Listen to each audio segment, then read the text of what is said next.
أهلا وسهلا ومرحبا بكم. Assalamu alaikum wa rahmatullahi wa barakatuh.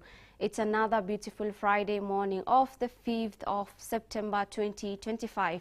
Welcome to the Muslim Insight Show. My name is Zamzam Ahmed and my sign language interpreter is Ilhan Noor. So today we will be doing the Friday Bulletin review, and in studio I am joined by the chief editor of the Muslim Insight Show, Aban Shihemi. Assalamu alaikum wa rahmatullahi wa barakatuh. Wa alaikum salam wa rahmatullahi wa barakatuh. We also have Mustafa Kasim, who is a technical operator here at HorizonTV. Assalamu alaikum wa rahmatullahi wa barakatuh. Alaikum salam wa rahmatullahi wa barakatuh. Or you wanted me to say?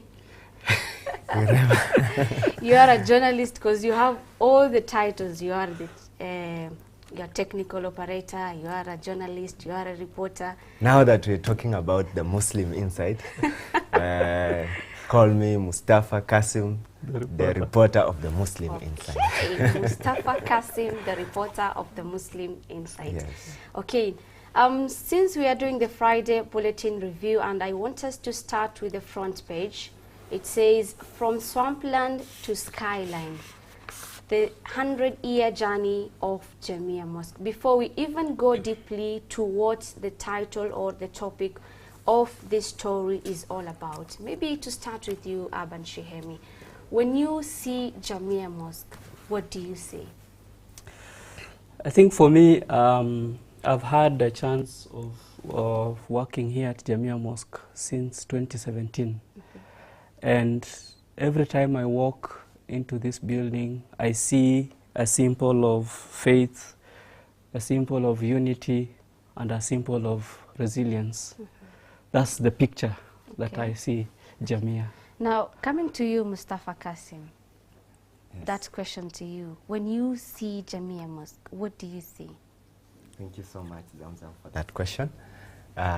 Just like the way Aban said he started working here in 2017, me too, I started working here in 2022. Me too. Okay. So having worked here, I see Jamia as more than a building. It is a structure that defines faith, defines history, defines resilience, as Aban said. It is also a community. I'll put this into one sentence. Why Jamia Mosque act as a community? Okay. Very many people from different diversities, from different backgrounds, have come a long way from Western Coast, Nyanza, to work here in Jamia Mosque. So seeing Jamia Mosque, I see it as a community. Again, history. Jamia Mosque was born long way back in I don't know which year. Aban will talk about it. So when I see history, it is where religion started, mostly in Kenya. So I see history. What about symbol of faith? This is where Muslims gather to pray and ask for help again, because when you talk about faith, you have to help. Jamia Mosque have been helping in so very many ways. So that is how I see Jamia Mosque. Okay, I'll come to how Jamia Mosque has been helping, or the roles of Jamia to the community. Back to you, Aban Shihemi. When we can see that the front page says, or has been written, from swampland to skyline, the 100-year journey of Jamia Mosque. That means Jamia Mosque will be marking its 100 years of service, of everything that it deals with. So maybe to start off, how did it start, or maybe the history of Jamia Mosque 100 years back? Well, the mosque, when you look at it today, you can't imagine where it started. Okay. Because for you to understand the history of Jamia, you have to go back to the days, to the colonial era. And as they said in the headline, the swampland. Yeah. Actually, Nairobi was a swamp area I'm just trying to imagine Yeah. the Nairobi CBD with tall buildings and everything that looks nice right now. It Yeah. was a swamp before. Yes, yeah. So when during that time, when Said Maulana Abdullah Shah wanted to build a mosque, he was shown the picture, Okay. the map of Nairobi, and you can imagine in 1902. Think of 1902. Try to picture how Nairobi was: a forest, swamp, no clear roads, no clear markings. So he just pointed to the map.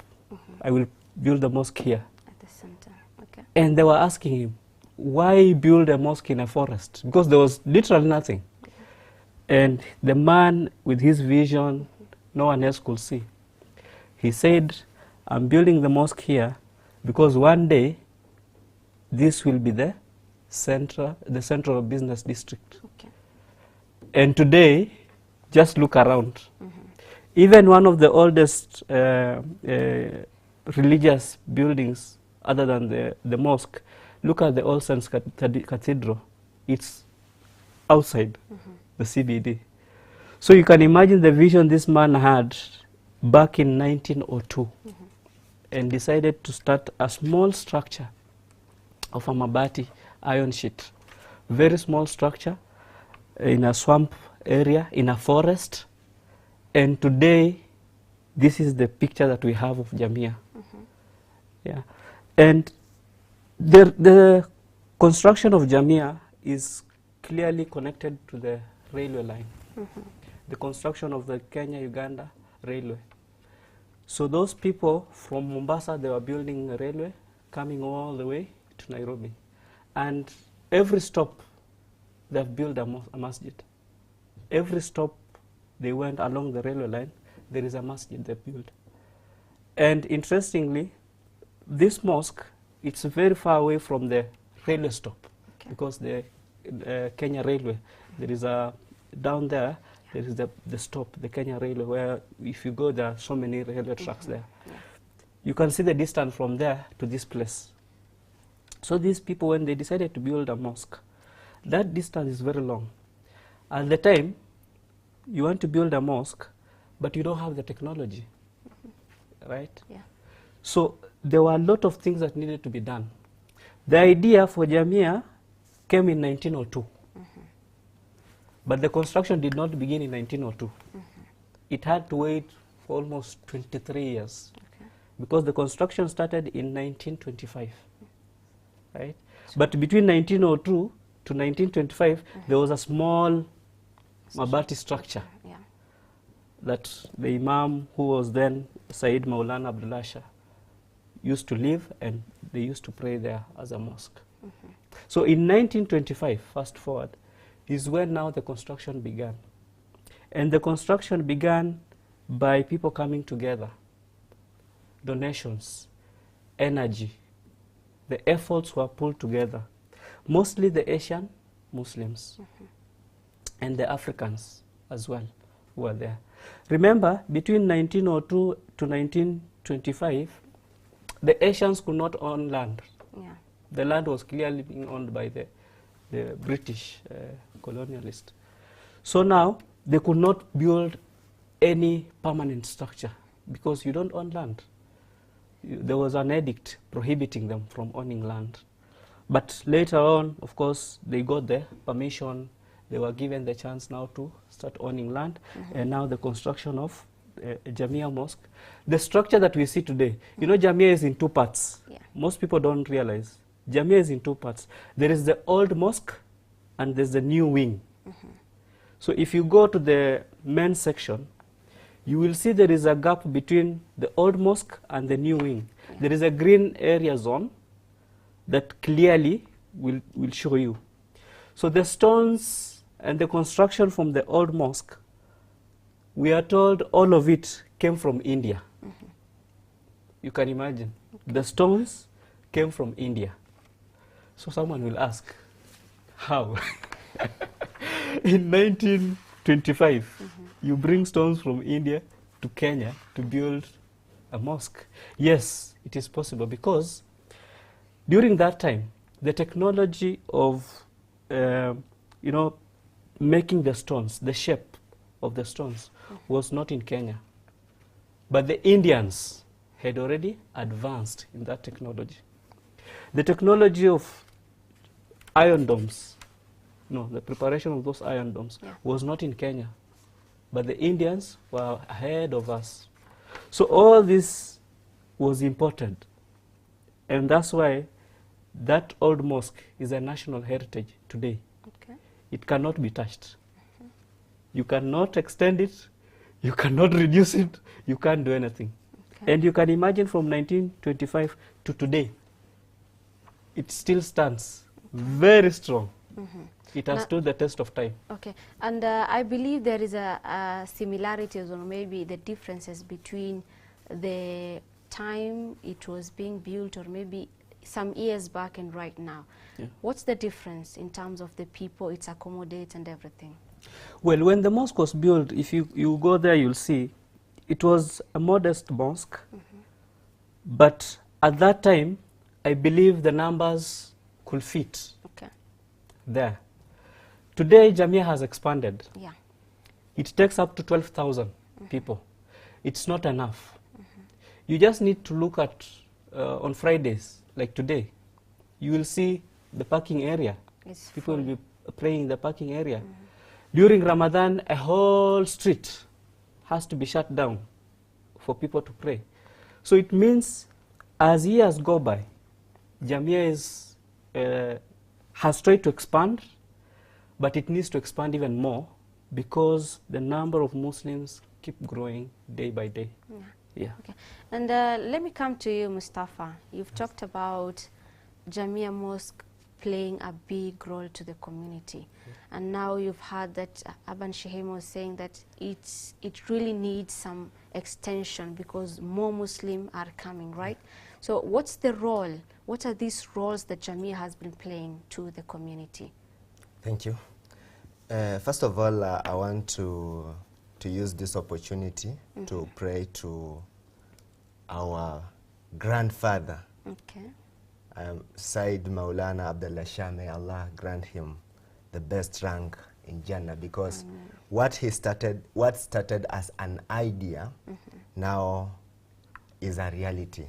Just as the headlines say, from swampland to skyline. It started as an idea. Remember, Abans talked about when the idea was born. The idea was born in 1902.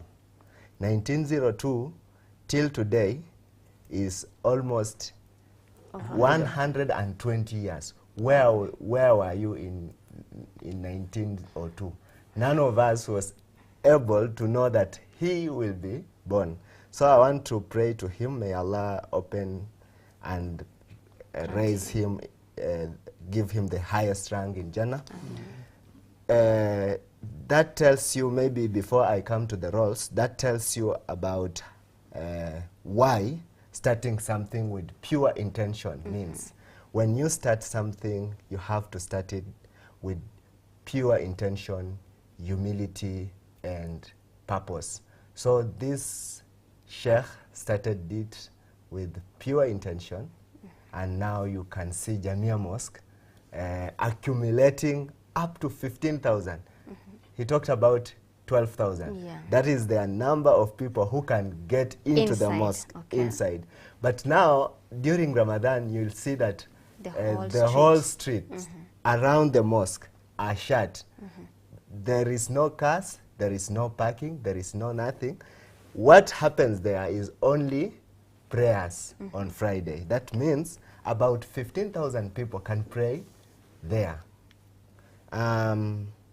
Let me come to your question now. You talked about the roles the Jamia Mosque have been playing. Jamia Mosque have played so very many roles. One, we talk about the unity of the country.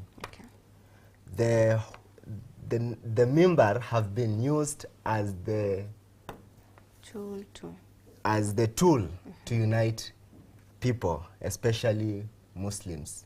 You remember, in Jamia, they don't have that specific topic to talk about. that today we want to talk about this. No, what they focus on the mood of what is happening. Okay. For instance, you may talk about Mogoka, when Mogoka was being the topic all around the country. Mm-hmm. Jamia Mosque used its member to talk about it. Yeah. When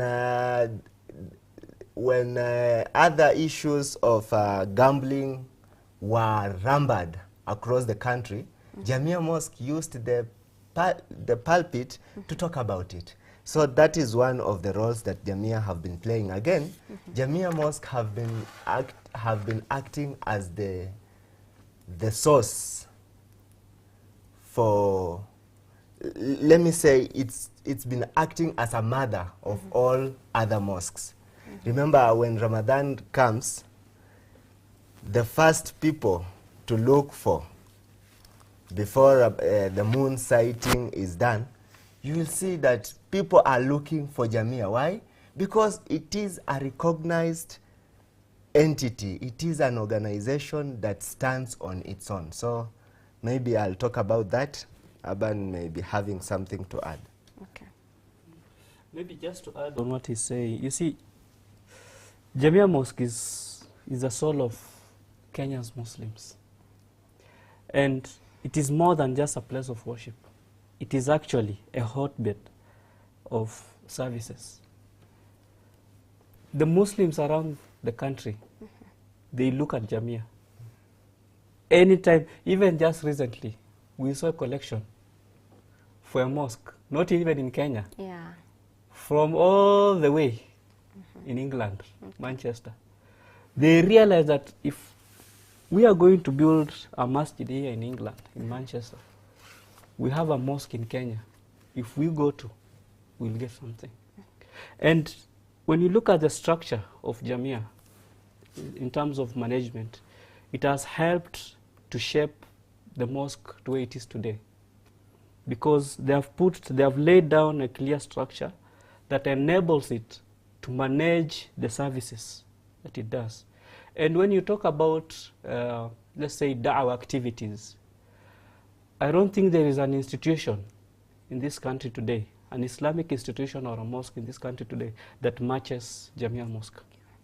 They have laid down clear structures, and when you look at their programs, from paying hospital bills, educational programs, you have the wash programs, the Ramadan programs, mm-hmm. Quran competition.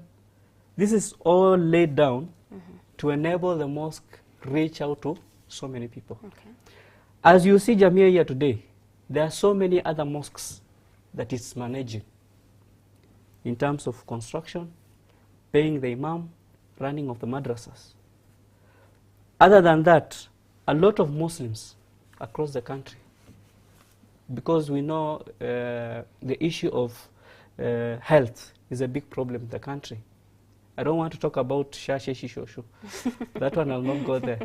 The issue of health is a problem. Okay. And many Muslims in the hospitals, they're struggling. Mm-hmm. So Jamia has taken upon itself to ensure that they help those needy Muslims in terms of medical bills. The hospital, if you look at the budget for the hospital bills of Jamia, you'll be shocked.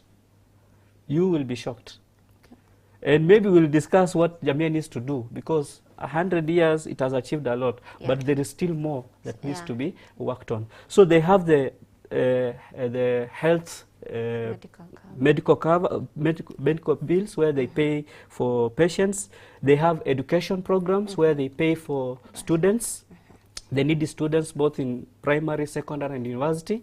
They have the issue of wash programs where they help in shallow wells. You know, digging those shallow wells in areas where water is an issue.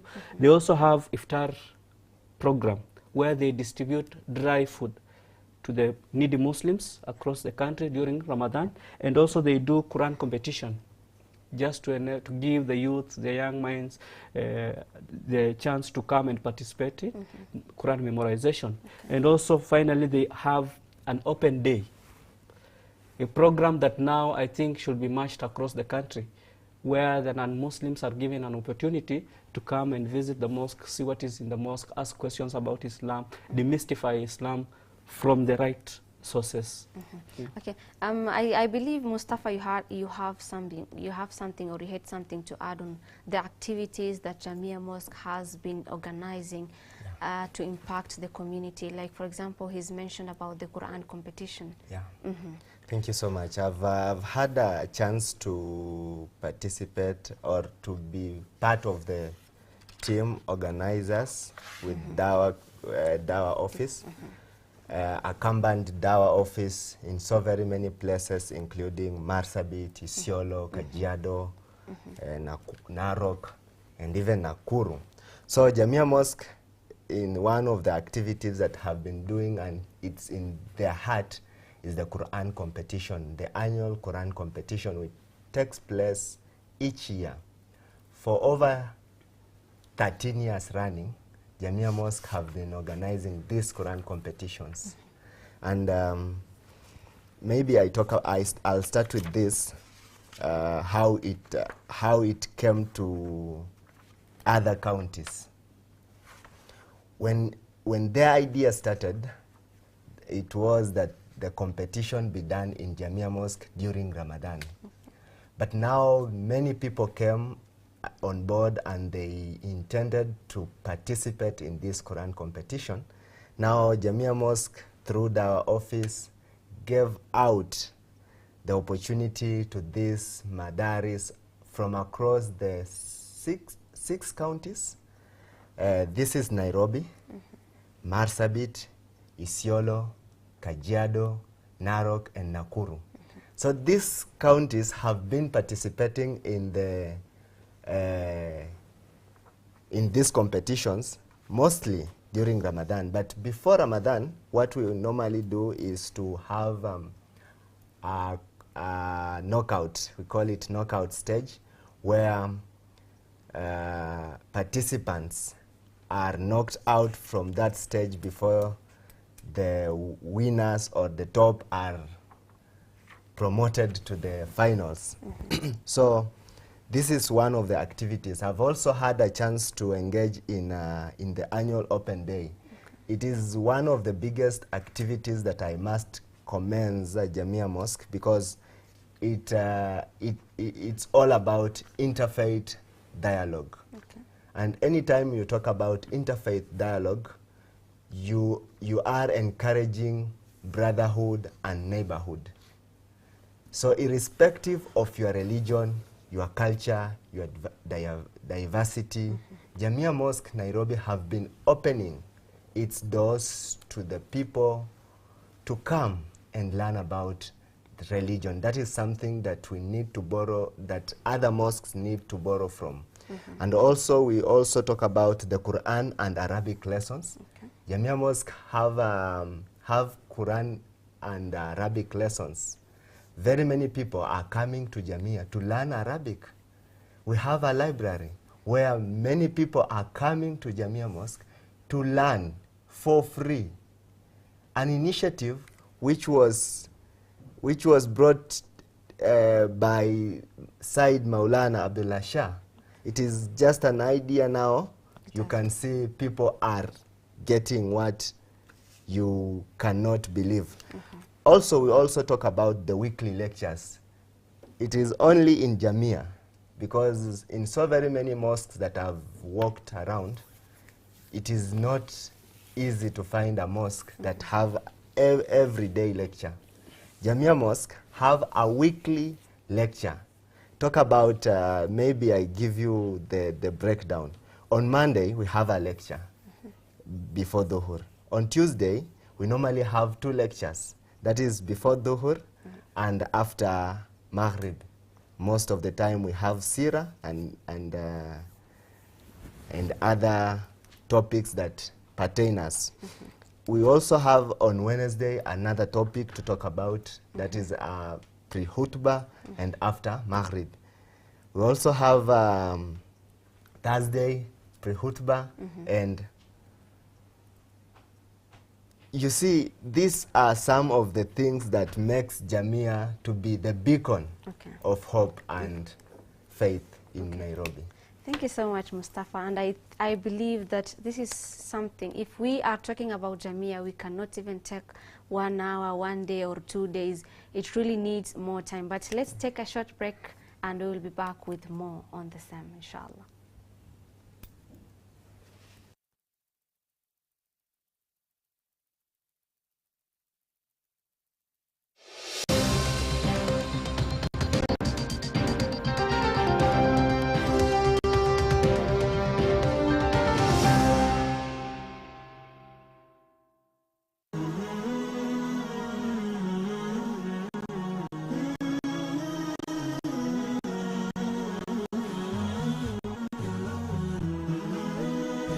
Horizon TV, the beacon for the nation.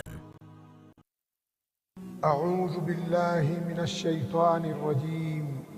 يا أيها الذين آمنوا إذا نودي للصلاة من يوم الجمعة فاسعوا إلى ذكر الله وذروا البيع ذلكم خير لكم إن كنتم تعلمون. Enyi mlioamini, mnapoitwa kuhudhuria swala ya Ijumaa, fanyeni haraka kuikimbilia, muache biashara zenu, hilo ni bora ikiwa mwelewa. Isikilizeni kwa umakinifu khutba ya Ijumaa ili uzidi kujenga imani yako na kupata faida nyingi ya siku hii. Coming to you every Friday from Jamia Mosque, Nairobi. Live on Horizon TV.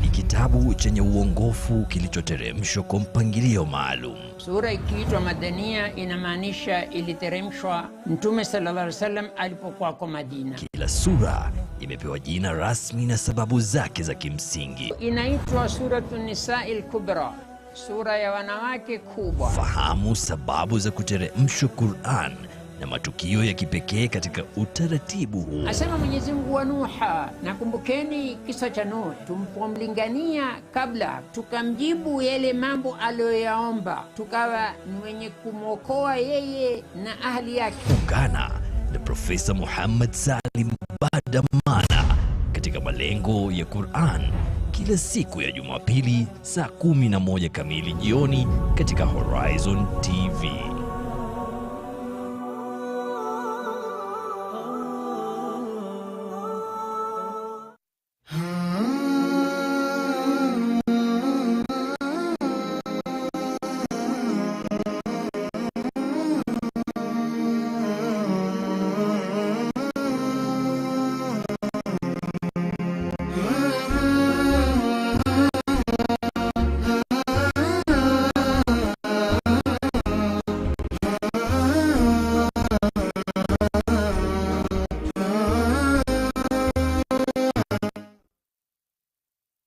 قال تعالى في محكم تنزيله بعد أعوذ بالله من الشيطان الرجيم.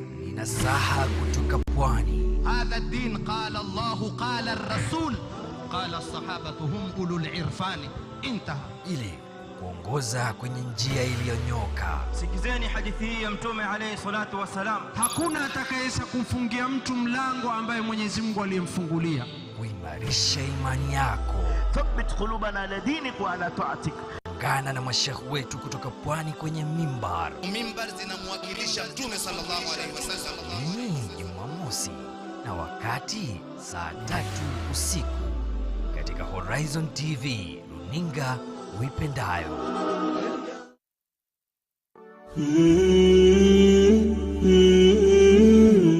Tuko tayari kuchangia misikiti, tuko tayari kuchangia watu wa family zingine, wakaribu yetu katika family wana matatizo, hatushughuliki. Wewe una uwezo wa kwenda haji. Kwenda haji leo si chini ya 600,000, 700,000. Na una jamaa katika familia zako wana matatizo, watoto wa ndugu yako wamefukuzio school fees, mjomba wako yuko hospitalini, ndugu zako wameshindwa kulipa rent, zile pesa wapatie wao Sheikh.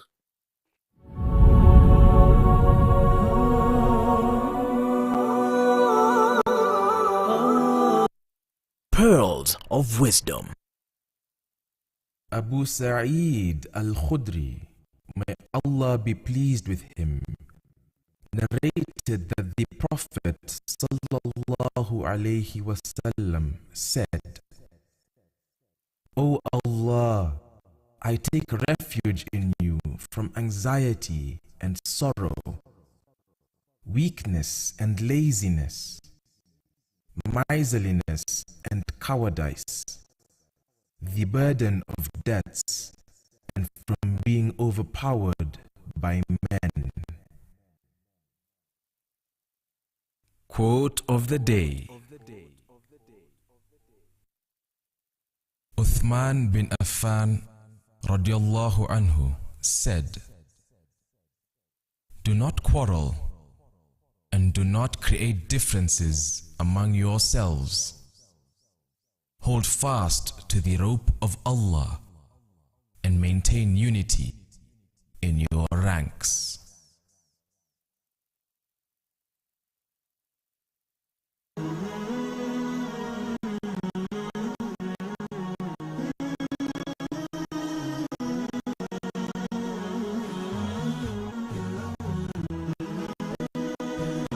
Horizon TV, the beacon for the nation.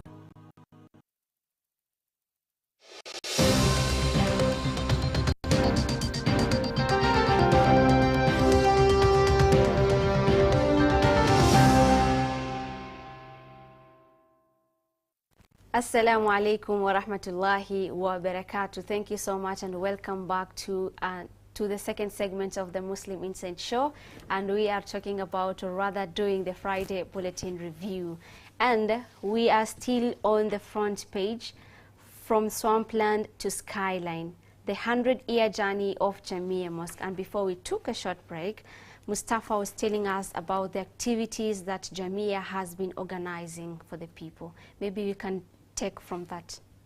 Thank you so much, Zamzam.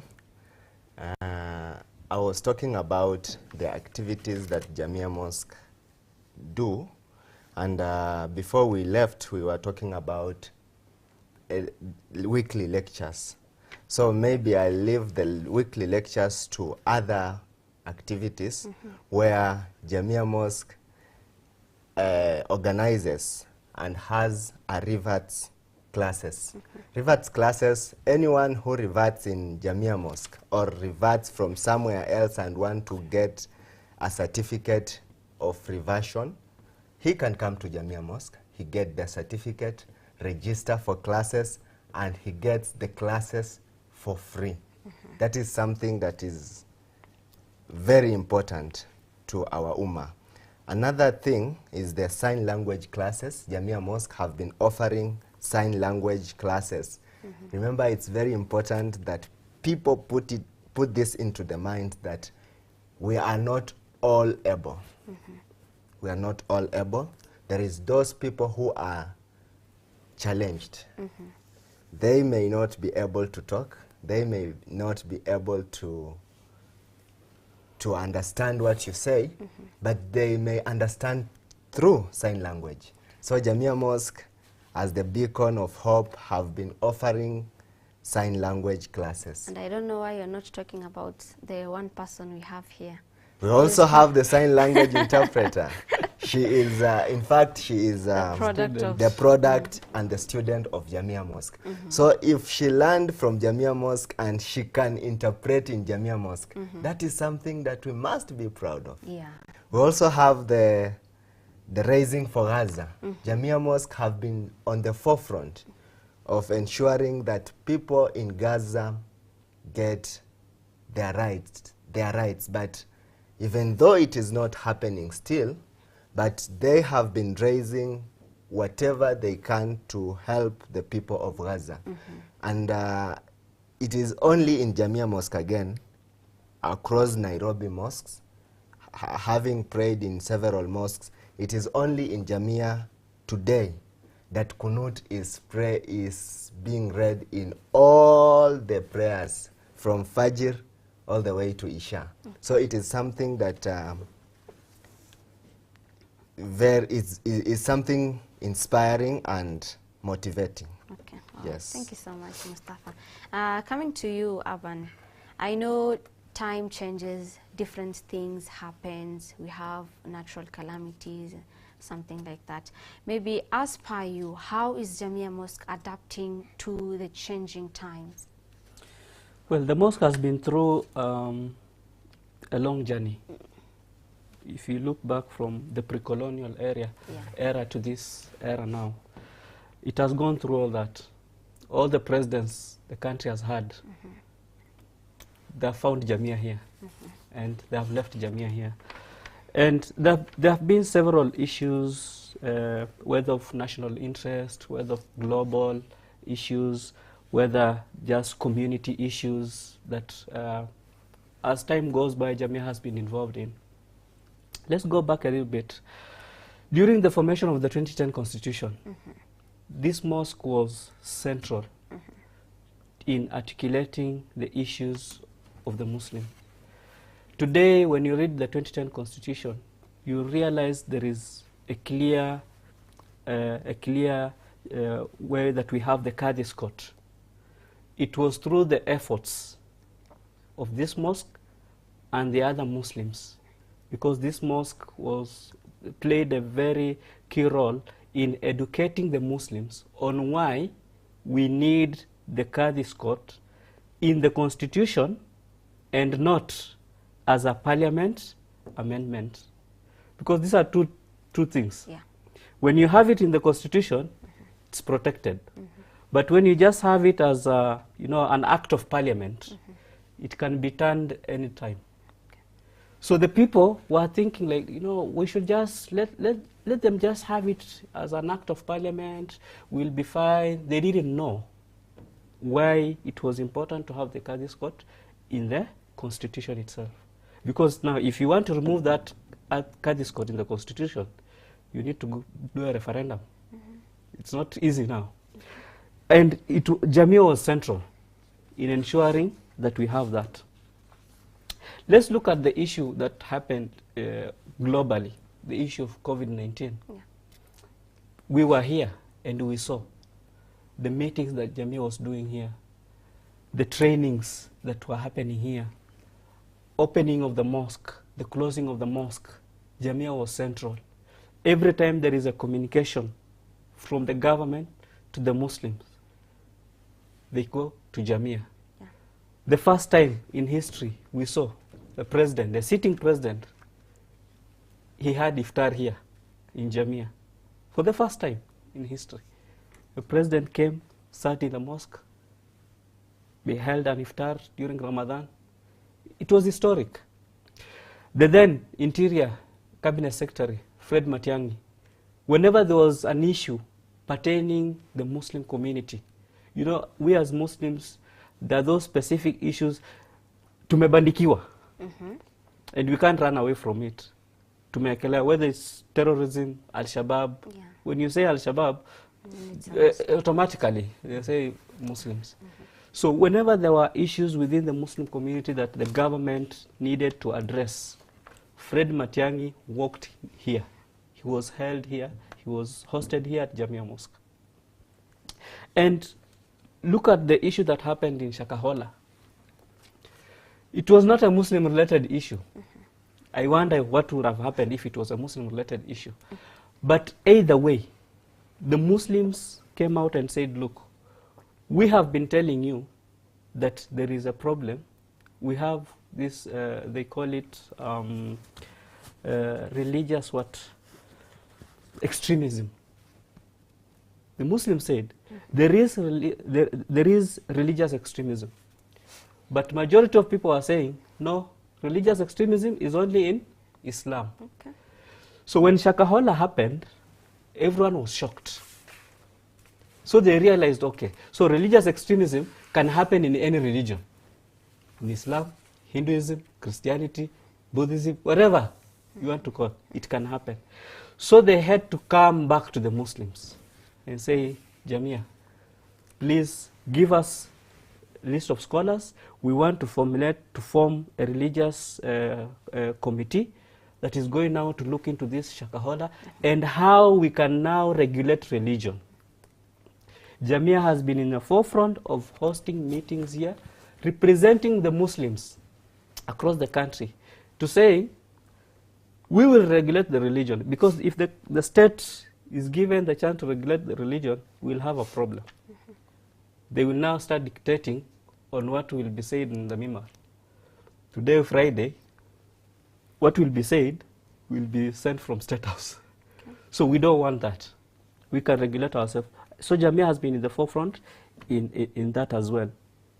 He talked about the donations for Gaza.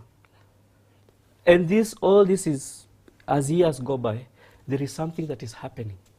And Jamia is taking part into it. They don't sit and say, we are a mosque, we pray and go home. No. They deal with issues as they happen. The fundraising has happened. Before Gaza, there was Rohingya.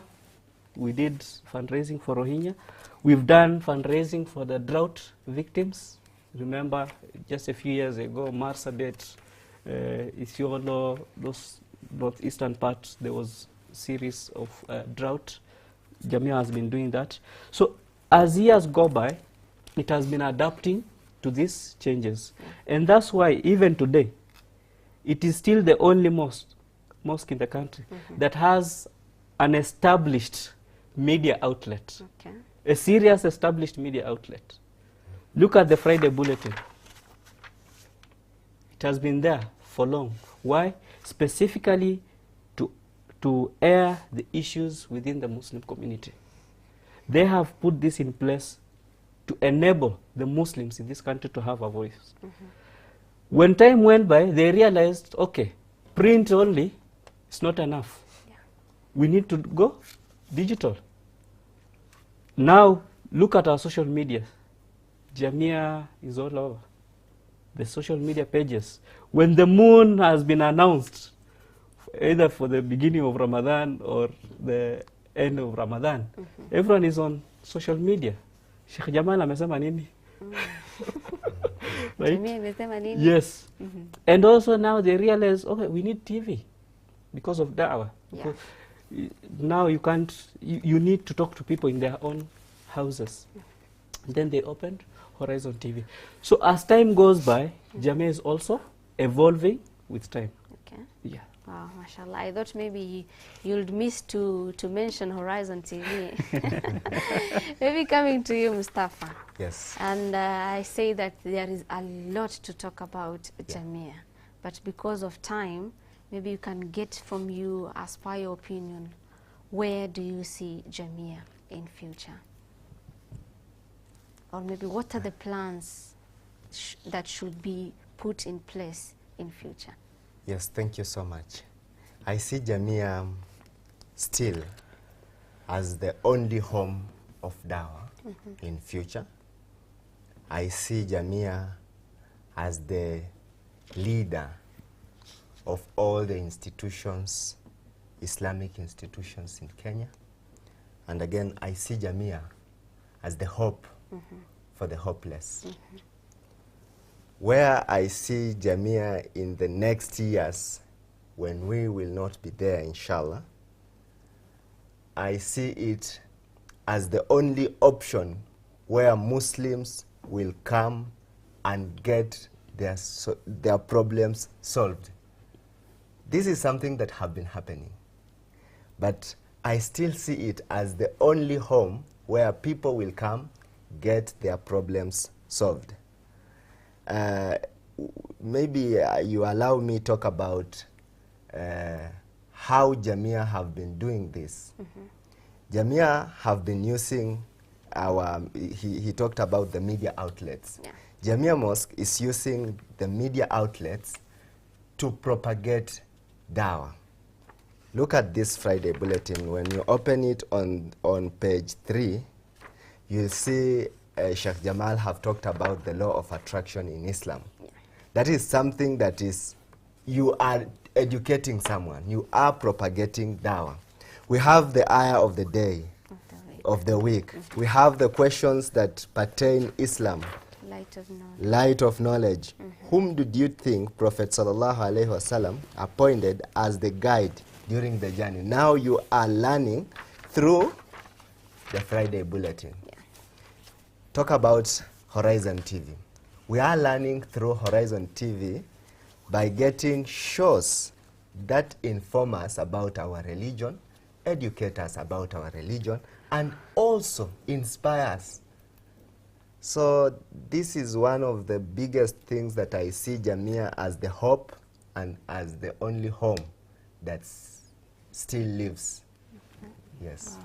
Maybe I add something for the future, and it's my desire and prayer that one day, because right now we have the station, we have the newspaper, we had a college which now has, it's taken only Arabic and Quran, but before we used to have tailoring, henna and all that. So it is my hope and prayer that we'll have this college back, fully functioning. And one day also, it's my prayer that the amount of money Jamia is spending on hospital bills, because it's paying for even abroad treatment, medical bills even in India. It's my prayer and hope that one day Jamia will own a hospital. Inshallah. They will build a hospital that will be affordable for the Muslims, because medical bills in this country is a problem for many people. It's also my hope and prayer that Jamia will also have an operational medical insurance, Jamia medical cover, where now the Muslims will be rest assured it is Sharia compliant. I'm not discrediting whatever is there. It is there, it's working, alhamdulillah. We have a few insurance companies that are Sharia compliant, but it's also a hope and prayer that as a mosque, because Jamia is, it's more than a mosque, like we said in the beginning, it's more than a mosque. It will have a medical cover. And also another big challenge that we have in this country, especially for the Muslims, is the issue of education. Our children, our kids, are in Christian-owned schools. The Christian-owned schools have been set up in a way to accommodate everyone. And each and every time we face issues, every year we face issues, especially for our Muslim sisters, where you see a school prohibits them from wearing hijab, you know, wearing those long trousers that cover their legs and all that. And Muslims make noise. Yeah, it's our right to make noise, because the right to education is enshrined in the Constitution. But why don't we have our schools that are affordable and are going to give the Islamic education, both the integrated system? Because currently, the integrated schools that we have, let's be honest, they are out of reach for most of the parents and the community. They are very expensive. So there is a Catholic school here where I can pay 20,000 per year. Then there is an integrated school here where per term is 90,000. So you see, the difference is, we cannot live like this. So I hope and pray that even the amount of money Jamia is using currently in paying the school fees for the needy, bright students in both primary, secondary, and university, this money can be used to build a school somewhere, a university somewhere, a college somewhere, that the Muslims will say, you know, when Jamia does, it's not for Jamia, it is for the Muslims. Yeah. They say this is ours. Yeah. Yes. That is my prayer. Wow. Thank you so much. Okay. I think he left something. Let me add, if you allow me. For the hope and prayer. For the hope and prayer. So he talked about all the facilities and all the things that he intends Jamia, inshallah, may set up. So for me, I've had a chance of interacting with so very many rivers, of which he is the producer of My Journey to Jannah, hosting some of the rivers here And they tell us so very many challenges that they encounter. So it is my hope and prayer that inshallah, Jamia Mosque come up with a center for reverts. This center will not only serve reverts, but will serve those members of the community who embraced Islam, but now they face neglection. There is those people who revert to Islam, but after a short period of time, they are chased from home. They don't know where to go. They don't know what to do. And again, some of these reverts, when they tell you their stories, they are praying when they hide in their rooms. They cannot pray publicly. So I pray that Jamia come up with a center that will handle these challenges, inshallah. And maybe because I think we've taken the whole show to discuss about Jamia, and I know it's not even enough, but you at least mentioned something here. Maybe you can look at one before we close the show, because time is not on our side.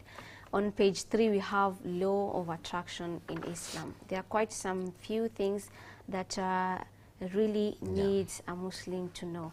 Maybe we start by knowing law of attraction in Islam. According to you, what do you think it is?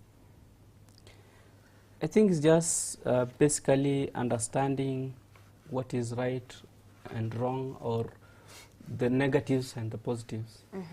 And as a Muslim, you have to balance your life. You can't dwell on what is not working for you and you keep crying about it, or you just focus on what is working for you and neglect the other, because that's why you are told, even when you live with your neighbors, you need to be good to them, because it is not always about you. So it's about balancing, finding a stable way of ensuring that you live in peace, not just with the members of the community or your family, but also with yourself. Because there are people who are very good with others, but to themselves, it's a problem. Unajinyima, ujipendi. Wewe unafurahisha tu wenzako. Sasa hii tunaenda nanunulia vitu mkule nini, but mimi mwenyewe I cannot even spend 10 shillings kubai kangumuni ikule when I'm hungry. You know the story of a man who collapsed on the road. Now, he was taken to the hospital, and the doctor said, look, this guy is not sick. Ninja tu. But the jamaa kona pesa kwa mfuko lakini. You know, you remind me of this, what you're telling me, like, value yourself. There was a psychologist who once told me that prioritize yourself. It is not selfishness. We know that when you put yourself first, it sounds, or maybe people will look at it as a selfishness. And maybe if you have something to add on that. Law of attraction. We also need to talk about our relationship between us and our Creator. What is your relationship between you and your Creator? There is those, Aban talked about loving others more than you love yourself. Also, I'll talk about loving what you do more than loving Allah. Yani, there is those people who live their life as if they created themselves. When you tell them about Allah, they never believe that Allah is existing. And again, even if there is those who believe that Allah exists, they don't believe in the power, the decree of Allah. Sheikh talked about the divine decree, that is a qadar. He talked about trust in Allah, which is tawakkul. So I want to talk about these three: tawakkul, dua, and qadar. So on qadar, we have to accept that whatever happens, good or bad, it's by the will of Allah. It is qadar. We also need, as Muslims, to pray to Allah, to have a lot of supplications and dua to Allah in whatever circumstance. We say dua is the nikinga. When you are to face something, maybe